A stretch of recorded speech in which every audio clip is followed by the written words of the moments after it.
Welcome back to Mastering English, everyone. And you know what? Today, we are diving deep into something super important for anyone learning a new language, like English. Oh, yeah. And what's that? Time management. We'll be looking at how to really use your time well. Not just to cram more in, Right. but to feel more in control and less stressed. Because let's face it, life and learning English at the same time. A lot on your plate. It can be a lot to juggle, right? Absolutely. It is a real balancing act. I mean, it's easy to feel like you're always behind, you know. Constantly playing catch up, yeah. But the interesting thing is time management isn't about doing more. Right. It's about making smart choices with your time. Intentional. So you can reach your goals without burning out. That's what I like to hear. Yeah. Okay, but before we get into, all the tips and tricks, let's define what we mean by time management. Like, what are we actually talking about? So basically, time management is the skill of planning and controlling how you use your time for specific activities.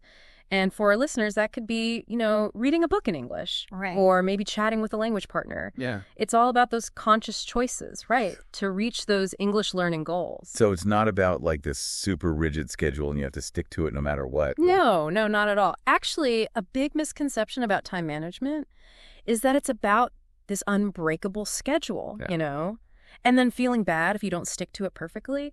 It's really not that. It's more about understanding your own rhythm. When are you most productive? And then planning your day around that. Yeah, makes sense. I mean, we all have times when we're more alert and focused, and then times when, our energy kind of dips. Right. Like, I'm totally a night owl, but I still try to force myself to study during the day. Oh, I see. And my brain is just not having it. Yeah, that's where time management is so helpful. You work with your natural rhythm. So you're a night owl. Embrace it. Yeah, right. Schedule your toughest tasks for the evening when your brain is really going, like tackling grammar rules or practicing pronunciation. Save those for then. That's a good point. It really reminds me, you have to know yourself right. Yeah. Be honest about your strengths and weaknesses. Absolutely. And how you like to work. The goal is to make a system that helps you, not stresses you out. Right? Exactly. It's about finding what works for you. Right. And then as your goals change, you change the system. But before we get into specific techniques, we got to talk about the foundation of good time management. Okay. Goal setting. Okay, so goal setting, super important. Yeah. But also something people really struggle with. I mean, it's easy to say, I want to be fluent in English. Right. But that's really vague, kind of overwhelming. It is. How do we make those big goals into smaller, more manageable steps? Well, that's where SMART goals come in. You've probably heard of this before, but it's worth repeating. SMART stands for specific, measurable, achievable, relevant, and time-bound. All right, let's break that down. Specific. Our goals should be really well defined. Yeah. Instead of saying, improve my English, we could say, I don't know, I want to be able to have a 10-minute conversation with a native speaker. Exactly. About my hobbies, confidently. Perfect.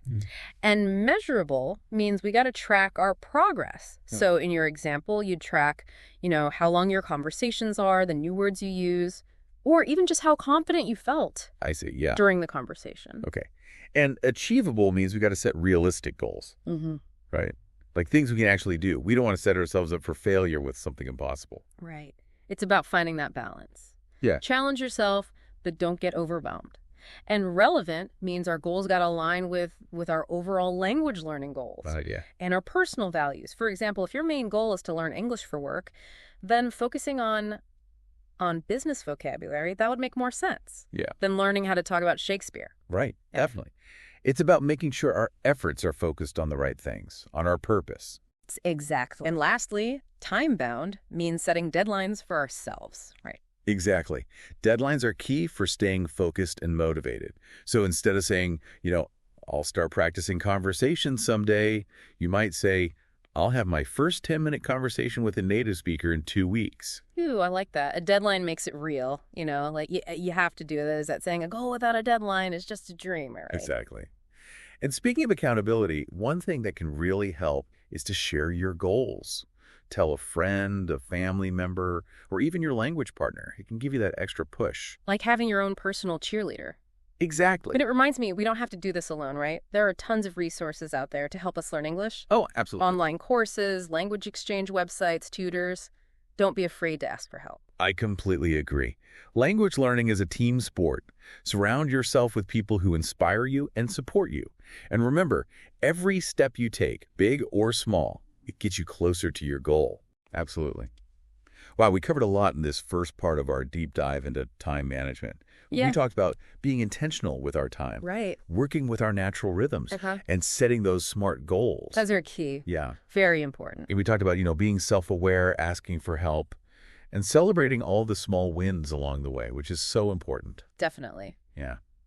All right, so welcome back to Mastering English. We're still on this deep dive into time management for language learners. Yes, we are. And I'm really excited to talk about some practical strategies, things we can actually do. We talk about those SMART goals. Right. But how do we actually, make them happen? Yeah. It's one thing to write them down, but then what? Yeah, I mean, goals without action are kind of like seeds without soil. They need the right environment to grow. Yeah. And that's where planning and scheduling come in. Okay, so let's start with planning. Any good strategies for making a language learning plan that fits our goals in our lives? Yeah. Because I think a lot of people, planning just kind of scares them. I get that. Yeah. It can feel, restrictive or just too much. It can, but it doesn't have to be rigid or complex. Think of it as a roadmap, a guide to help you stay on track and make progress.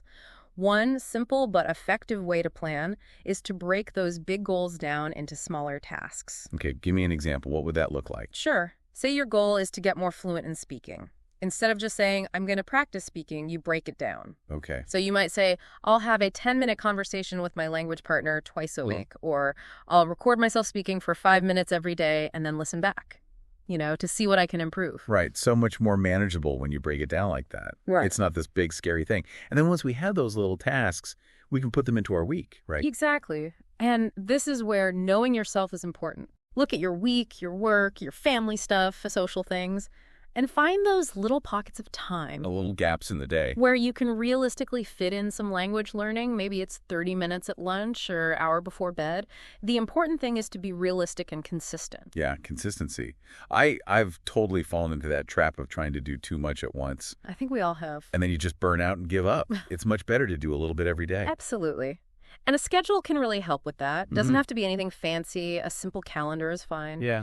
Just writing down your planned study times, that can make you more accountable. I've found that to be true. Like, if it's in my calendar, it feels more real. Like an appointment I can't miss. Exactly. It's a commitment to yourself. And here's a tip. Don't be afraid to add in some buffer time. Okay. Life happens, things come up. Having that wiggle room, it means you won't feel overwhelmed when the unexpected happens. So true. I'm always overscheduling myself and then stressing when things go wrong. Flexibility is so important.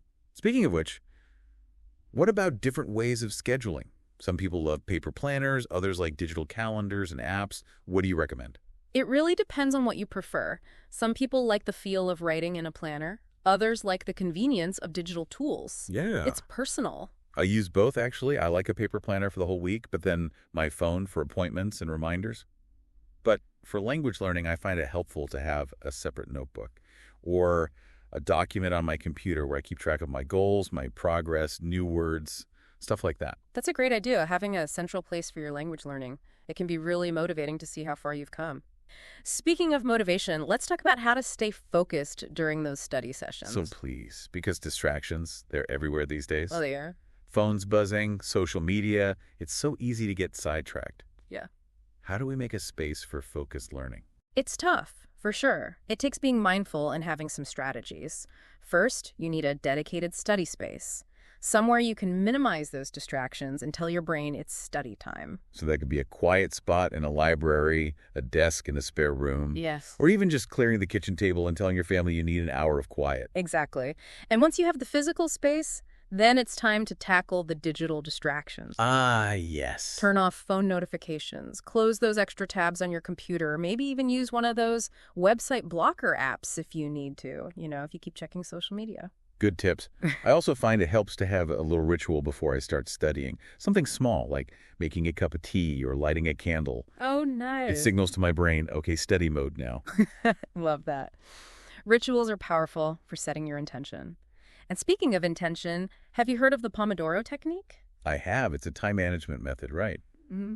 Tell us more about it. Why is it good for language learning? It's based on working in focused bursts, usually about 25 minutes, Okay. and then taking a short break for 5 minutes. After 4 of these, you take a longer break, like 15 or 20 minutes. So like interval training, but for your brain. Exactly.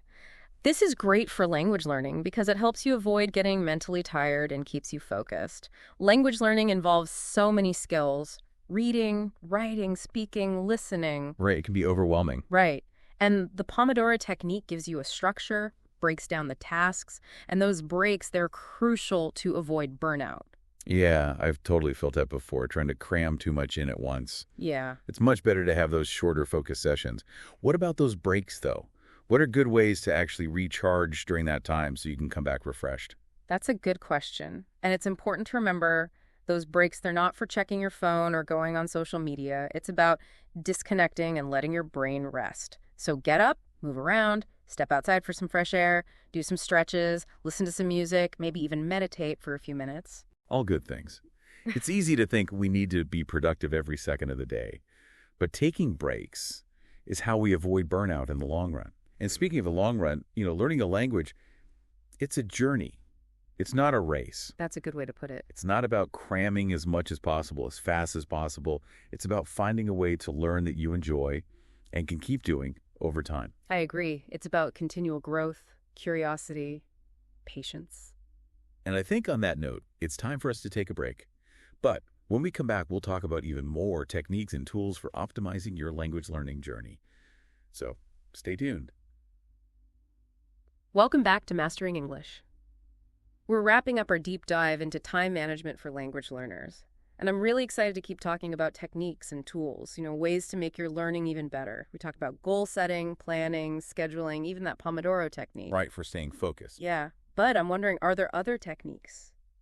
Especially for those times when you're just not feeling motivated. That's a good question. I mean, we all hit those points where our enthusiasm just kind of drops.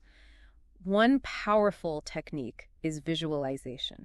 Visualization? Yeah, it's not some mystical thing. It's about actually picturing yourself reaching your language goals. Like, imagine yourself talking easily with native speakers, or, reading that English book you've had your eye on, or even giving a presentation in English, with real confidence and style. Aplomb. Aplomb, exactly. There's a great word for our listeners. It means to do something with confidence and style.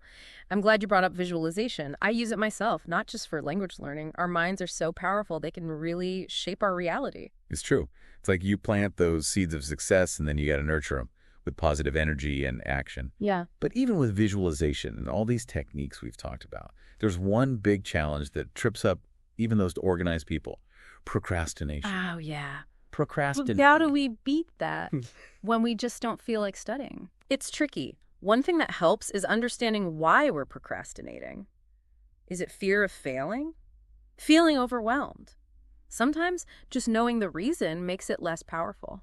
Then we can use strategies like breaking those big tasks into smaller ones. Right. Like I tell myself, just do 15 minutes. And you know what?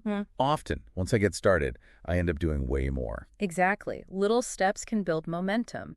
Another technique is to gamify your learning. Gamify? Yeah. Right. There are apps and websites that turn language practice into games. It makes it more fun and can really boost motivation. I like that, gamify. Turning something into a game. It's like tricking yourself into learning. Exactly. And don't forget about rewards. Oh, yeah. Rewards, set achievable goals and then reward yourself when you reach them. Watch an episode of your favorite English TV show, have a special coffee, whatever works for you. Rewards are so powerful. It doesn't have to be anything big, just recognizing those little wins along the way. Right. Okay, so speaking of wins, let's talk about some of the specific tools and resources that can help us with our language learning. What are your favorites? There are so many great resources out there now. Online dictionaries, grammar checkers, language exchange platforms, apps. One thing I often recommend is a good spaced repetition system. Spaced repetition, what's that? It's a learning technique that uses the way our brains forget things. Interesting. You review material at longer and longer intervals, which helps you remember it better, moves it into your long-term memory. So instead of cramming a bunch of words all at once, I'd see them again, but with more and more time in between. Exactly. And there are some great apps that do this for you automatically, like Anki or Memrise. Oh, cool. I'll have to check those out. Yeah. But with all these amazing tools and techniques, it's easy to get so focused on being efficient that we forget to actually enjoy the process. Learning should be fun, right? Yeah, absolutely. Language learning is a journey of curiosity, exploration, and yeah, it should be enjoyable. Well said. And I think that's a perfect note to end on. Time management isn't about being some kind of, productivity robot. It's about giving ourselves the power to make learning a part of our lives, a way to grow and feel fulfilled. I completely agree. So to all our listeners out there, remember, learning a language is a gift you give to yourself. That's beautifully put. Embrace the journey, celebrate those wins, and never stop exploring. And before we say goodbye, let's do a quick review of some of that advanced vocabulary we used today. Aplomb, palatable, gamify, cornucopia, and spaced repetition. Try using those in your English conversations this week. You'll be surprised how quickly your vocabulary grows. It's true. Small efforts, big results. Exactly. And that's all the time we have for today. Thanks for joining us on this deep dive, everyone. Yes, thank you all. Keep learning, and we'll see you next time.